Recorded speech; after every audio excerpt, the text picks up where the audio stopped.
I grew up in Lexington, Massachusetts, in a modest colonial with 4 bedrooms, a swing set in the back, and the kind of white shutters that made the neighborhood look postcard perfect. Inside, though, our family orbit revolved almost entirely around my older brother, Ethan. From the moment he arrived, 2 years before me, he was the shining center of my parents' attention. The evidence was everywhere. Entire shelves in the living room displayed his baseball trophies, team photos, and framed report cards with great effort scrawled by his teachers. When he outgrew one-bedroom theme, my parents eagerly redecorated first rockets, then sports pennants. Finally, a teenager's retreat with navy walls and a new desk. My room stayed pale yellow with the same twin bed and curtains I'd had since kindergarten. Gifts told their own story. One Christmas, Ethan unwrapped a baseball signed by the Red Sox, a treasure that earned gasps of delight from my father. My turn came with a thick dictionary, still stiff from the store. "You love words," my mother said as I turned its heavy pages. I did, but even at 10 years old, I knew it wasn't the same as a signed ball held aloft like a crown jewel. School achievements hardly shifted the balance. When I won the regional science fair with a project on solar cells, my parents offered distracted congratulations and hurried off to Ethan's doubleheader that same afternoon. I learned quickly that my value was measured by how neatly I fit their picture of the golden sun and his capable, accommodating sister. By the time I was 13, I stopped expecting applause. Instead, I began storing away a quiet, private resolve that if love in my house was conditional, my future would not be, and that future began, unexpectedly, in my grandmother's kitchen. My grandmother, Margaret Warren, had a way of seeing me when no one else bothered to look.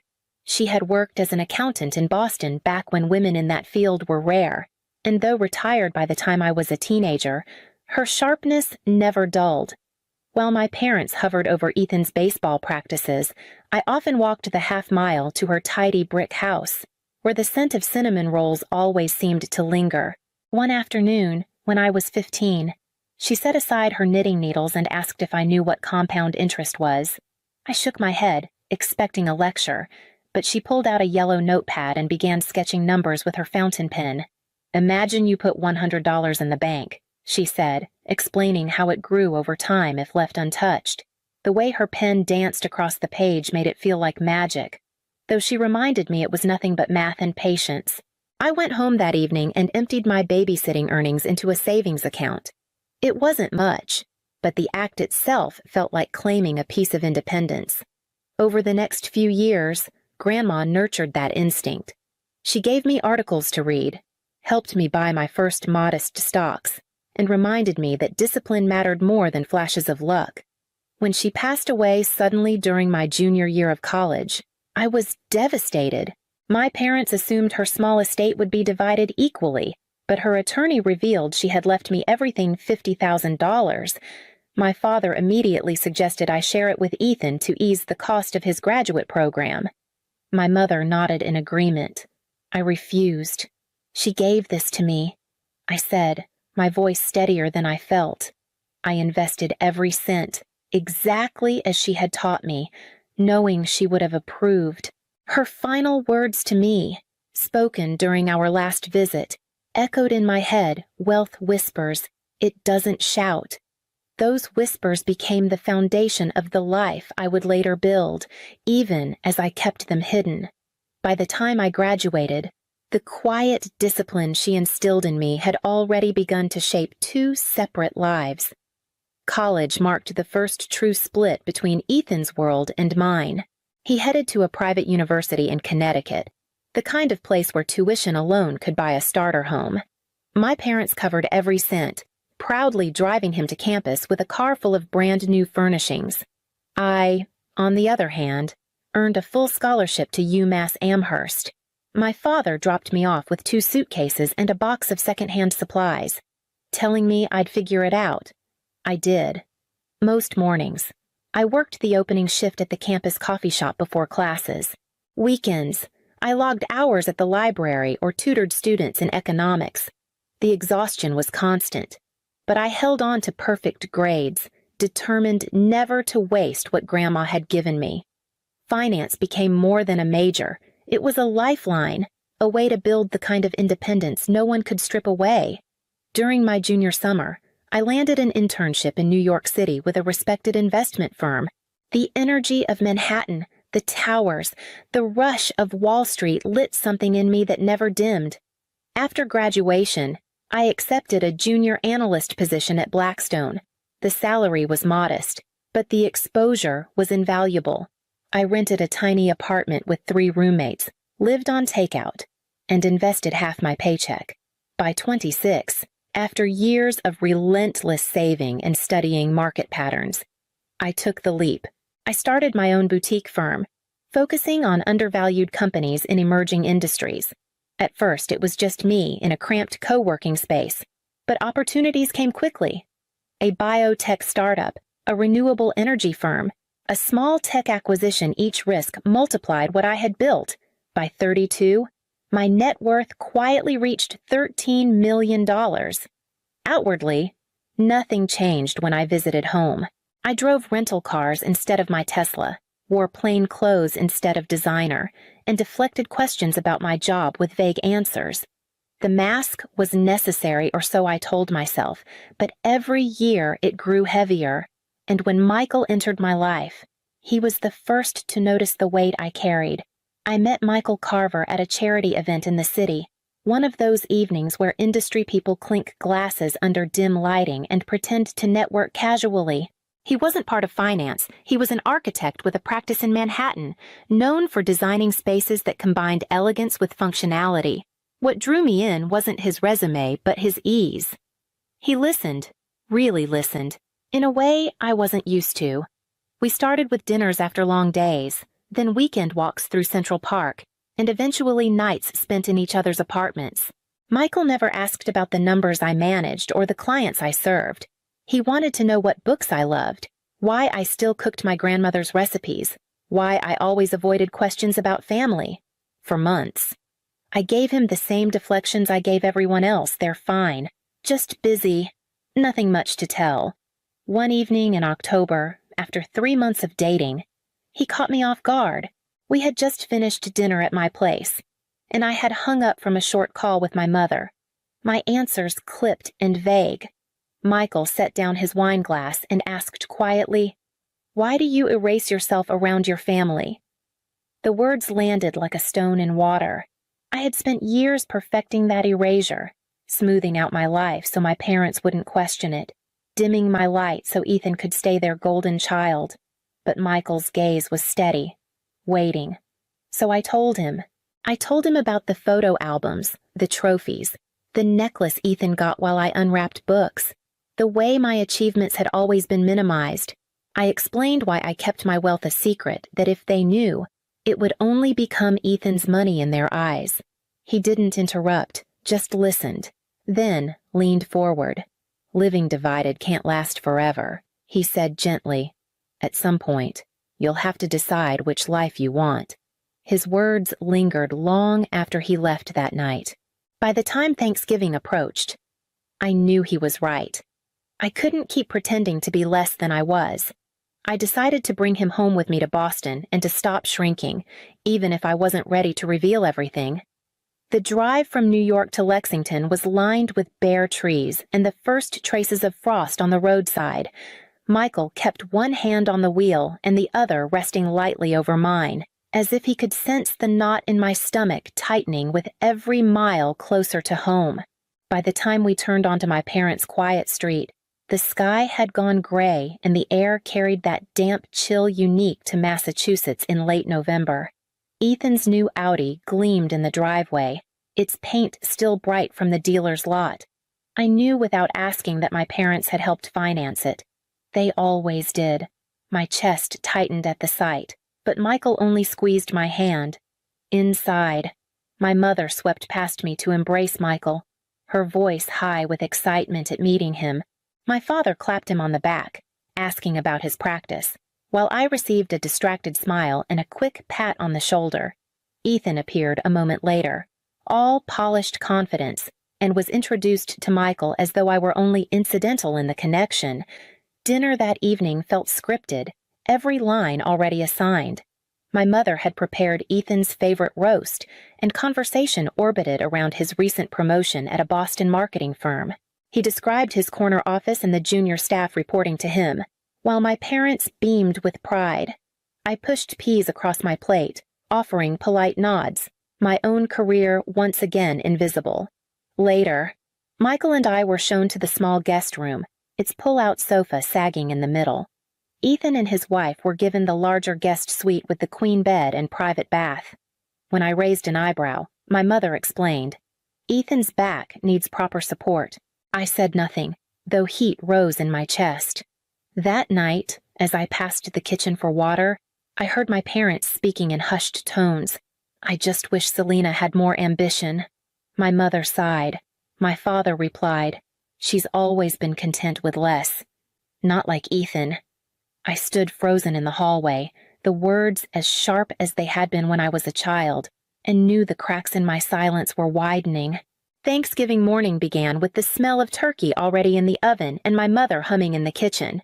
I slipped outside to take a call. I couldn't avoid one of my partners finalizing terms on a deal that involved 7-figure commitments and timing the release of capital. My voice was low, measured, but I felt exposed standing there in my parents' backyard, surrounded by the same picket fences that had framed my childhood. When I hung up, Ethan was leaning against the back door, his eyes narrowed, arms crossed. "Since when does data entry involve million-dollar portfolios?" His tone carried a bite, but before I could answer, my mother called him inside to set the table. He gave me a long look before disappearing, suspicion written all over his face. Later, as we dressed for dinner, Michael mentioned our upcoming trip. "We'll be in Tokyo for 2 weeks," he told my father casually. "Selena has a client there, and we're staying on to explore." The words seemed harmless, but I saw Ethan's head snap up from across the room. He stared at me, as if piecing together a puzzle he hadn't known existed. When the meal was over, I brought out the television wrapped in silver paper and a blue bow. My parents gasped as my father tore off the wrapping to reveal a 55-inch smart TV. Their old set was nearly a decade behind. I thought the gift would be a small kindness. Instead, my mother frowned. "Selena, this must have cost a fortune." "It was on sale," I said. But the lie felt brittle. Ethan wasn't convinced. He leaned down, reading the model number off the box, then tapped furiously on his phone. $1,500, he announced, his voice sharp. He turned to me, eyes flashing. "Since when can you afford this on your salary?" The room went quiet, forks clinking faintly against plates as everyone looked my way. My mask was slipping, and for the first time in years, I wasn't sure I had the strength or even the desire to put it back on. Ethan's eyes locked on mine, daring me to explain away the numbers glowing from his phone screen. My parents waited too, my mother clutching her napkin in both hands, my father frozen mid-motion with his fork. The silence stretched until I felt it pressing against my ribs. "I don't work in data entry," I said finally, my voice steady though my pulse thundered. "I own an investment firm." "We've been successful." Ethan let out a sharp laugh, half disbelief, half anger. "Successful? Try secretive? You've been hiding this while Mom and Dad helped me cover my car loan while they worried about mortgage payments." His voice rose as he scrolled furiously. "Oh my God. Forbes, $13 million. Is this a joke?" My mother gasped, her hand trembling as she reached for her water glass. My father still hadn't spoken. His face had gone pale, his fork resting untouched on the plate. Ethan shoved the phone across the table toward them. "Look at this. She's been sitting on a fortune while we thought she was scraping by." I drew a breath, the years pressing forward like witnesses waiting their turn. "Do you want to know what I've been sitting on?" I asked quietly. "Let's go back.